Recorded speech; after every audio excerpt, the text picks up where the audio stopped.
मैं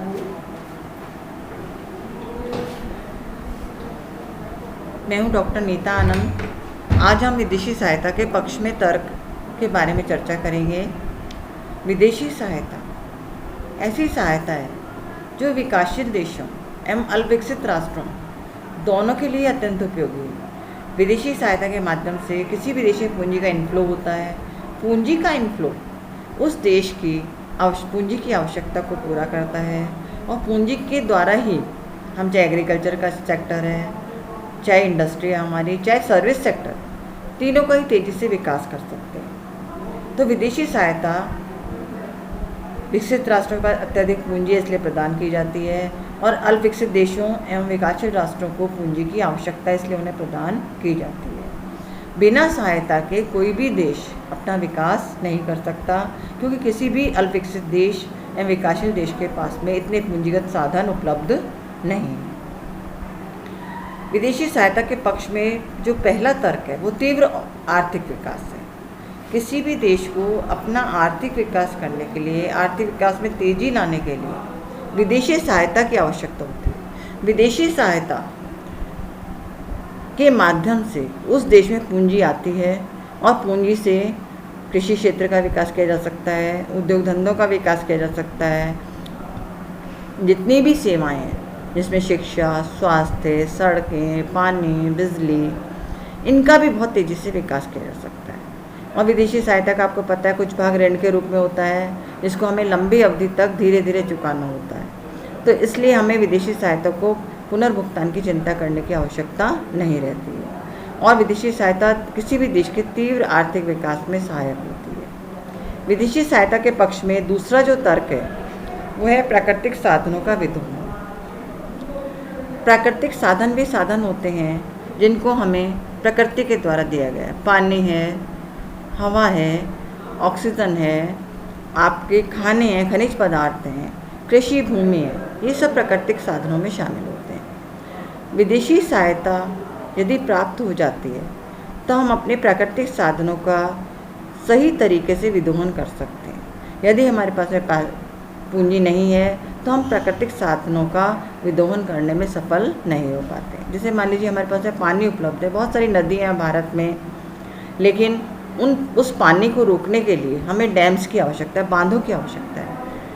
इन बांधों को बनाने के लिए बहुत अधिक मात्रा में पूंजी की आवश्यकता होती है, तकनीक की आवश्यकता होती है।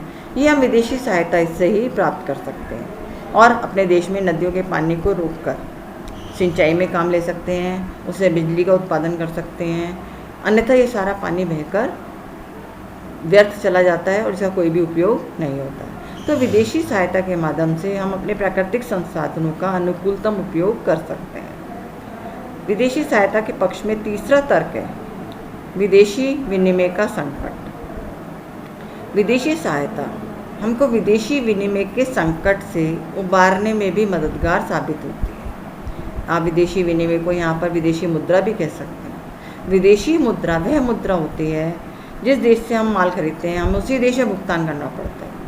तो हमारे पास यदि विदेशी मुद्राएं उपलब्ध होंगी तो हम भुगतान आसानी से कर सकते हैं। यदि विदेशी मुद्रा उपलब्ध नहीं होगी तो हमें आयात करने में अनेक कठिनाइयों का सामना करना पड़ेगा। उदाहरण बताती हूँ मैं आपको। यदि आज हम अमेरिका से कोई सामान खरीदते हैं तो हमें अमेरिकी सामान का जो भुगतान है वो डॉलर के रूप में करना पड़ता है। यदि डॉलर हमारे पास में नहीं होगा तो हम भुगतान नहीं कर पाएंगे। तो इसलिए आवश्यकता इस बात की है कि विदेशी सहायता से हमको जो विदेशी विनिमय का संकट उत्पन्न होता है उसको हम दूर कर सकते हैं। दूसरा आपको मैंने बताया कि वर्तमान में देश में विदेशी प्रत्यक्ष निवेश को बढ़ावा दिया गया है, जिसको हम FDI के नाम से जानते हैं। विदेशी प्रत्यक्ष निवेश में सीधा पूंजी आकर हमारे देश में उद्योग धंधों में विनियोजित होती है। दूसरा एक तरीका और है कि फॉरेन इंस्टीट्यूशनल इन्वेस्टर्स भी हमारे यहाँ शेयर मार्केट में पूंजी का इन्वेस्टमेंट करते हैं, शेयर मार्केट में शेयर्स खरीदते हैं, जिससे कि हमारे पास में विदेशी विनिमय भंडार इकट्ठे होते जाते हैं। और आज की तारीख में यदि मैं आपको बताऊं तो भारत के पास पर्याप्त मात्रा में विदेशी विनिमय भंडार उपलब्ध है, जैसे कि हम किसी भी देश से सामान खरीदें, आयात करें सामान का, वस्तुओं का, रक्षा सामग्री का, मशीनों का, हम आसानी से उनका भुगतान कर सकते हैं। अभी हाल में आपने देखा हमने विदेशों अमेरिका से राफेल खरीदे हैं, जो राफेल हमारे देश में सुरक्षा के काम आएंगे। और ये जो हमें राफेल हैं हमने जो खरीदे इसमें विदेशी मुद्रा में भुगतान किया जाएगा। विदेशी सहायता के पक्ष में जो चौथा तर्क है वो है तकनीकी ज्ञान। विदेशी सहायता जब भी आती है, कोई भी देश जब विदेशी सहायता प्रदान करता है, चाहे वो अनुदान के रूप में हो, चाहे तकनीकी ज्ञान के रूप में हो, विदेशी सहायता अपने साथ में तकनीक भी लाती है। क्योंकि जो विकसित राष्ट्र हैं वो ये जानते हैं अल्प विकसित देशों के पास में या विकासशील देशों के पास में तकनीकी ज्ञान की कमी है।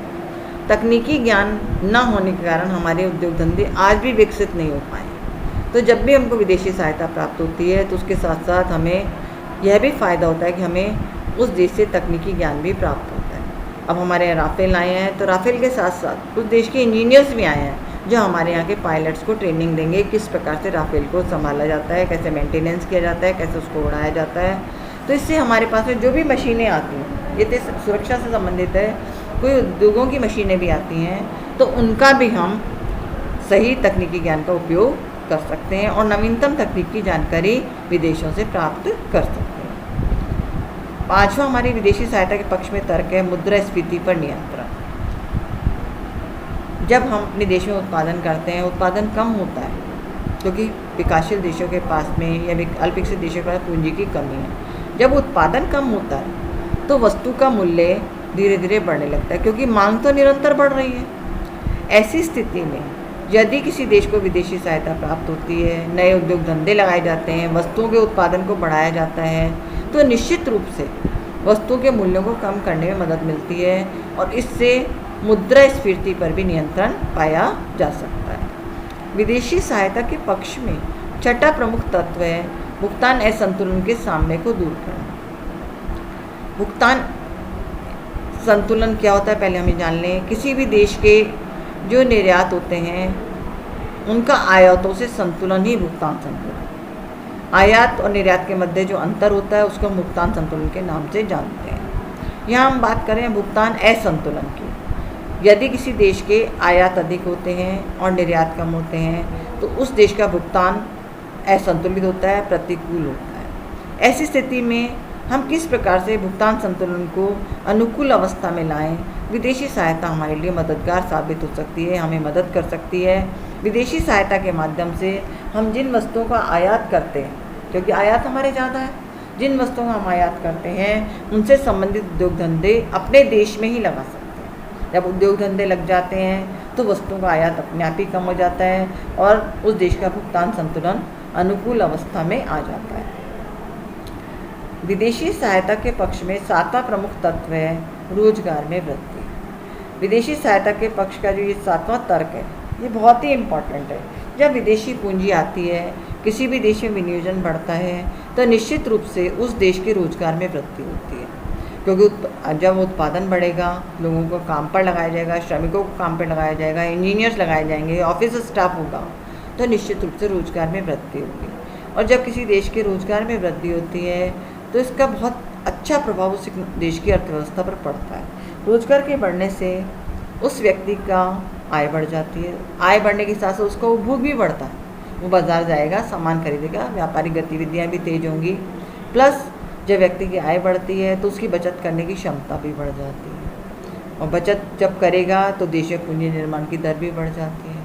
आय बढ़ने के साथ कोई भी व्यक्ति अच्छे जीवन स्तर को भी यापन कर सकता है, अपने बच्चों को अच्छी शिक्षा दे सकता है, अच्छी स्वास्थ्य सुविधाएं प्रदान कर सकता है, अच्छे घर में रह सकता है, नवीनतम तकनीकी साधनों का उपयोग कर सकता है। तो रोजगार में वृद्धि हम कह सकते हैं किसी भी देश के लिए बहुत लाभदायक है, उस देश के आर्थिक विकास में सहायक है, उस देश में रहने वाले लोगों की आय को बढ़ाती है, उस देश में रहने वाले लोगों के जीवन स्तर को सुधारती है। आठवां विदेशी सहायता के पक्ष में तर्क है उपभोक्ता के जीवन स्तर में सुधार। जब विदेशी पूंजी किसी देश में आती है, उससे उद्योग धंधे लगाए जाते हैं, तकनीक आती है, नई से नई वस्तुएं देश में उत्पादित की जाती हैं, तो उपभोक्ताओं को ये सब वस्तुएं अपने ही देश में उपलब्ध होती हैं। जब उपभोक्ताओं को ये सब वस्तुएं उपलब्ध होती हैं, नवीनतम वस्तुएं उपलब्ध होती हैं, नवीनतम तकनीक से युक्त वस्तुएं उपलब्ध होती हैं, तो उपभोक्ता के जीवन स्तर में सुधार होने लगता है। आज यदि आप देखें तो हम अपने देश में नई से नई गाड़ियों का उपयोग कर रहे हैं, नए से नए मोबाइल का उपयोग कर रहे हैं, नवीनतम तकनीक का उपयोग कर रहे हैं, नए से नए लैपटॉप, मैकबुक आदि का प्रयोग कर रहे हैं। तो ये सब चीज़ें उपभोक्ताओं के जीवन स्तर में सुधार लाती हैं। विदेशी सहायता के पक्ष में नौवां प्रमुख तर्क है उद्योगों की कुशलता में वृद्धि। जब किसी देश से विदेशी पूंजी आती है, विदेशी तकनीक आती है, तो निश्चित रूप से उस देश के उद्योगों की कुशलता में वृद्धि होने लगती है। नवीन तकनीकें, नवीन मशीनें हैं, तो निश्चित रूप से उनसे उत्पादन प्रक्रिया में सुधार होता है, वस्तुओं की क्वालिटी में सुधार होता है और उद्योग की कार्यक्षमता में सुधार होता है। उद्योग अपनी पूर्ण कार्यक्षमता से कार्य करते हैं। भारत जैसे देश में इतनी अधिक जनसंख्या है, कितना भी उत्पादन किया जाए वो कम है। विदेशी पूंजी उत्पादन को बढ़ाने में सहायता प्रदान करती है और जो उपभोक्ता वस्तुओं को, बढ़िया वस्तुओं खरीद सकते हैं, उत्तम क्वालिटी की वस्तुओं खरीद सकते हैं, वे उपभोक्ता उत्तम वस्तुओं का उपभोग कर सकते हैं। क्योंकि भारत में आप जानते हैं एक बहुत बड़ा मिडिल क्लास है जो इस देश में उपभोक्ता वस्तुओं का बड़ा बाज़ार उत्पन्न करता है। उस उपभोक्ता वस्तुओं के बड़े बाज़ार के कारण भारत में विदेशी पूंजी का विनियोजन बढ़ता जा रहा है। विदेशी सहायता के पक्ष में 10वां प्रमुख तर्क है आधारभूत उद्योगों का विकास। आधारभूत उद्योग मतलब सीमेंट उद्योग है, आयरन एंड स्टील इंडस्ट्री है, मशीनरी उद्योग है। ये सब किसी भी देश का आधार होता है, इसलिए हम इनको आधारभूत उद्योग कहा जाता है। रेलवे भी हमारे देश की ऐसी बड़ी इंडस्ट्री है जो आधारभूत उद्योगों में शामिल होती है। ये सब जो उद्योग हैं बिना पूंजी के विकसित नहीं हो सकते। इन उद्योग के विकास के लिए एक बड़ी मात्रा में पूंजी की आवश्यकता होती है। जब पूंजी आती है किसी देश में तो सबसे पहले उस देश की सरकार आधारभूत उद्योगों का विकास करती है। यदि किसी देश के आधारभूत उद्योग विकसित हो जाते हैं तो निश्चित रूप से अन्य उद्योगों के लिए भी आधार तैयार हो जाता है। सीमेंट उद्योग विकसित होगा, आयरन स्टील इंडस्ट्री विकसित होगी, मशीनरी उद्योग विकसित होगा, तो निश्चित रूप से अन्य उद्योगों का अपने आप ही विकास होने लगता है। विदेशी सहायता के पक्ष में 11वां तर्क है सरकारी आय में वृद्धि।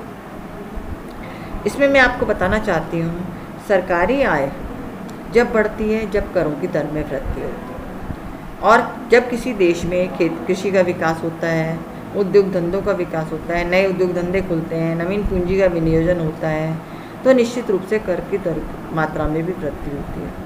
कर की मात्रा बढ़ती है, कर देने वाले लोग बढ़ जाते हैं, कर देने वाले उद्योग धंधे बढ़ जाते हैं, तो निश्चित रूप से सरकार की आय में वृद्धि होती है। विदेशी सहायता के पक्ष में 12वां और अंतिम जो तर्क है, विदेशी सहायता विभिन्न देशों के मध्य समन्वय स्थापित करती है, आर्थिक सहयोग प्रदान करती है, नवीनतम तकनीक प्रदान करती है, पूंजी का इनफ्लो होता है, लेकिन उसके साथ साथ उन देशों के मध्य सांस्कृतिक संबंधों का भी विकास होता है। सांस्कृतिक संबंध किसी भी देश के आर्थिक संबंधों को बढ़ाने में सहायक होते हैं। सांस्कृतिक संबंधों से हम एक दूसरे से मिलते हैं, एक दूसरे की संस्कृति का आदान प्रदान होता है, एक दूसरे के रहन सहन, रीति रिवाज के बारे में जानकारी होती है, जिससे हम एक दूसरे देश की संस्कृति से परिचित होते हैं। और जब हम एक दूसरे देश में जाते हैं और निश्चित रूप से हमारे व्यापार सौदे, हमारी औद्योगिक गतिविधियों पर भी प्रभाव पड़ता है और ये सब मिलकर किसी भी देश के विकास में सहायक होते हैं।